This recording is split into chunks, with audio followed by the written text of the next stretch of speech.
Buenos días, vamos a comenzar el tema de operaciones de conjuntos. Ya habíamos visto la definición de conjuntos, sus elementos, propiedades, etcétera. Vamos a ver la unión de conjuntos, que es una operación que se utiliza entre dos conjuntos para formar un nuevo conjunto.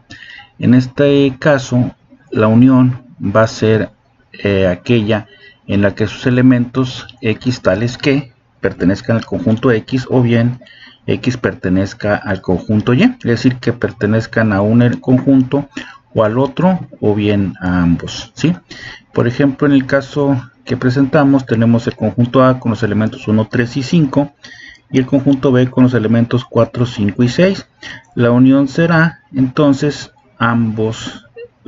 de ambos conjuntos serán dos elementos que los integran. En este caso ya 1, 3, 4, 5 y 6. En el caso del 5 se repite tanto en el conjunto A y en el conjunto B, no habría ningún problema, se mencionaría dos veces, pero en este caso pues por conveniencia nada más lo mencionamos una sola vez, ¿sí?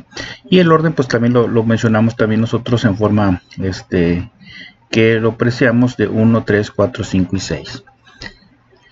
En la intersección de conjuntos sería otra operación en la cual la propiedad que deben de cumplir serán aquellos X tales que X pertenezca a X y X pertenezca a Y.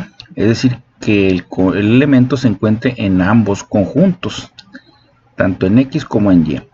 Si llegara a haber el hecho de que dos conjuntos no tuvieran elementos en su intersección, a esos conjuntos se les llama disjuntos o ajenos, porque su intersección sería el conjunto vacío. En este caso, por ejemplo, tenemos el elemento en el A 1, 3 y 5 y en B tenemos 4, 5 y 6. En este caso vemos que el elemento 5 es el que en ambos casos intersecta, es decir, se repite tanto en A como en B. Y si tuviéramos otro ejemplo en el cual tenemos a B con 4, 6 y 8 y A con 1, 3 y 5, observamos que no hay elemento que intersecte, es decir, no hay un elemento, el 1 está en A pero no está en B, lo mismo el 3 y el 5, y el 4 está en B pero no está en A, entonces no hay ningún elemento que intersecte, por tanto sería el conjunto vacío. ¿Sí? En este caso lo representamos con las dos llavecitas de apertura y cierre que no tienen elementos. Bien. La diferencia de conjunto sería la tercera operación, la cual dictaminaría del conjunto X al conjunto Y, en ese orden de X a Y, los elementos tales que X pertenezca al conjunto X, pero que ese mismo elemento no pertenezca al conjunto Y. A eso se le llamará diferencia de conjuntos. Por ejemplo, el caso de A menos B, en este caso la diferencia de conjunto de los elementos que hay del conjunto A al conjunto B, tendríamos que en A tenemos el 1, está en A pero no está en B, entonces entraría como resultado. El 3 está en A pero pues no está en B, entonces también entraría en los resultados.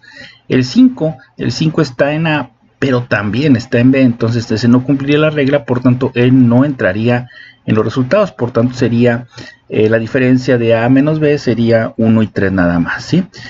Si lo vemos en el otro sentido, la diferencia de B menos A, entonces habría que establecerlo así, de izquierda a derecha, primero B, que sería 4, 5 y 6, y luego A, sería 1, 3 y 5, y en esa lectura, 4 está en B, pero no está en A, entonces entraría al conjunto, el 5 está en B, y también está en A, por tanto ese no entraría al conjunto de resultados, y 6 estaría en B, pero no está en A, entonces también entraría al conjunto de resultados y esa sería la diferencia de B menos A. Noten que hay una diferencia de A menos B que B menos A, es diferente la apreciación y cómo se toman los resultados. La diferencia simétrica vendría a ser otra cuarta operación en la cual es una combinación de la unión y la intersección y la diferencia, ¿sí? Esta diferencia simétrica se simboliza con ese símbolo de más que en un círculo y consiste en la unión de A y B menos la diferencia, menos la intersección de A y B. Por ejemplo, si tenemos A con 1, 2, 3, 4 y 5 y B con 2, 4, 6 y 8, su unión serían los elementos de A y de B, ¿sí? Sería en este caso el 1, 2, 3, 4, 5, el 6 y el 8. Si observamos en esta unión, el 2 y el 4 se repiten, entonces más lo mencionamos una sola vez y esa sería entonces la unión de A y B. Si hacemos la intersección, que sería la segunda parte, serían los elementos que están tanto en A como en B. En este caso solamente el 2 y el 4 son los elementos que se repiten, que es decir, que están en A y que también están en B. Entonces ya con eso por último hacemos la diferencia de estos dos resultados, que sería la diferencia de la unión y la intersección. En este caso nos quedaría 1, 2, 3, 4, 5, 6 y 8, que fue la unión, menos la intersección, que serían 2 y 4, dando como resultado 1, 3, 5, 6 y 8, que sería entonces la diferencia simétrica de ambos conjuntos. Bien, pasamos aquí a lo que es el conjunto universal. El conjunto universal es cuando tenemos un conjunto el cual pues en un contexto o en un contexto, vamos a decirlo así, se puede definir en forma explícita o inferirse. Es decir, si por ejemplo hablamos de todos los alumnos del Instituto Tecnológico de Nuevo León en el año 2020, bueno, pues estaríamos hablando de un conjunto, un universo de alumnos que es específico.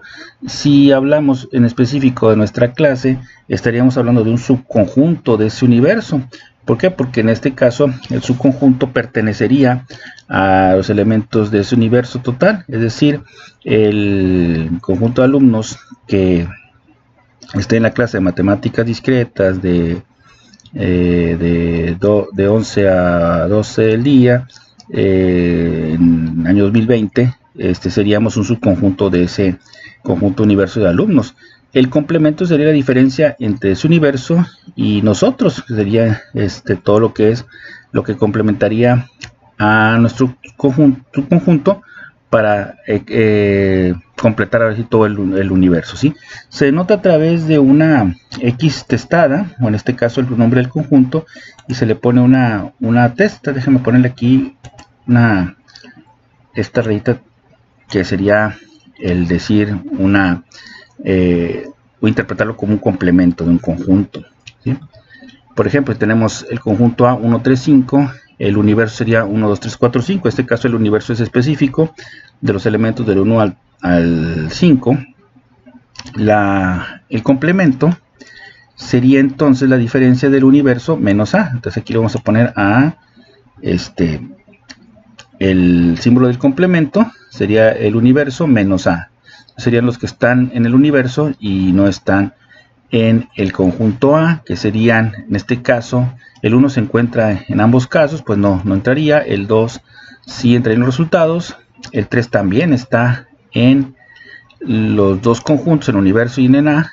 El 4 no, y el 5 pues sí está repetido, entonces no entraría dentro del complemento. Entonces, para que al completar su universo faltaría nada más el 2 y el 4, si lo leemos de esa manera. En otro ejemplo tendríamos el universo 1, 3, 5, 7, 9. Si usamos el mismo conjunto A, tendríamos que hacer la diferencia entre el universo menos A, ¿sí? Aquí recordemos que este símbolo lleva una línea arriba, una testa en caso de los conjuntos, ¿sí? Y pues bueno, obviamente va a depender de el contexto en el que estemos trabajando, ¿sí? Hay un tema importantísimo que son los pares ordenados.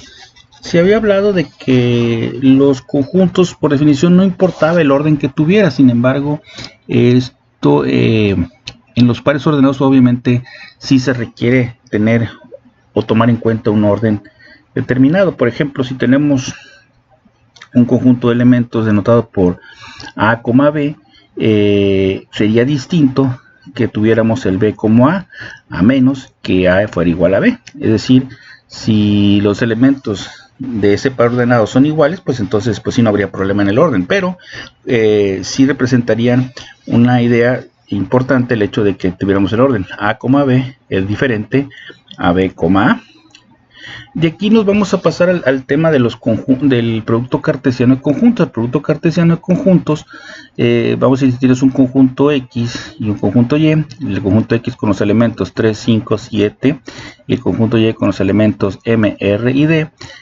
Todas las posibles combinaciones que tengamos de cada elemento de X con todos los elementos de Y formados como pares ordenados serán el producto cartesiano. Es decir, yo tengo X por Y, tomo X, en este caso el primer elemento que sería 3, y 3 lo combino con todos los elementos de Y, es decir, con M, con R y con D, de tal manera que me quedarían estos pares ordenados, 3 con M, 3 con R y 3 con D, ¿sí?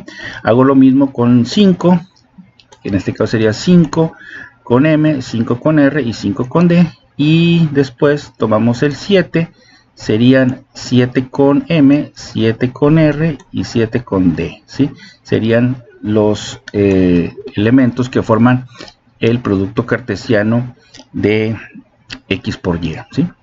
Este caso sería esos pares ordenados, por definición, aquellos que lo integran con X que pertenece a X y Y que pertenece a Y.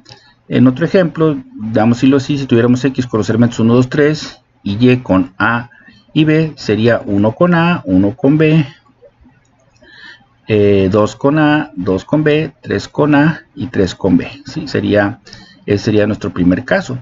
Si hacemos el producto cartesiano Y por X, aquí invertiríamos el orden, es decir, primero sería A con 1, A con 2 y A con 3, y B con 1, B con 2 y B con 3 para sacar los elementos de ese conjunto. Podríamos tener una réplica, vamos a decirlo así, que tuviéramos el conjunto X, lo multiplicamos por X otra vez, tendríamos 1 con 1, 1 con 2, 1 con 3, 2 con 1, 2 con 2, 2 con 3, 3 con 1, 3 con 2 y 3 con 3. Es decir, todas las posibles combinaciones de cada uno de esos elementos. En el caso de Y por Y, como son dos elementos, serían A con A con B y B con A y B con B. Observen ustedes que aquí en este caso son pares diferentes. El A con B es diferente del B con A.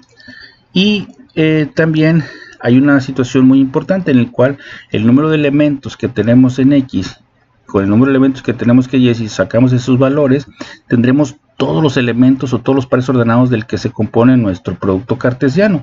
Es decir, aquí en X tenemos 3 elementos y en Y tenemos 2 elementos. 3 por 2 serían 6. Si aquí observen, tenemos 1, 2, 3, 4, 5, 6 elementos en ese conjunto.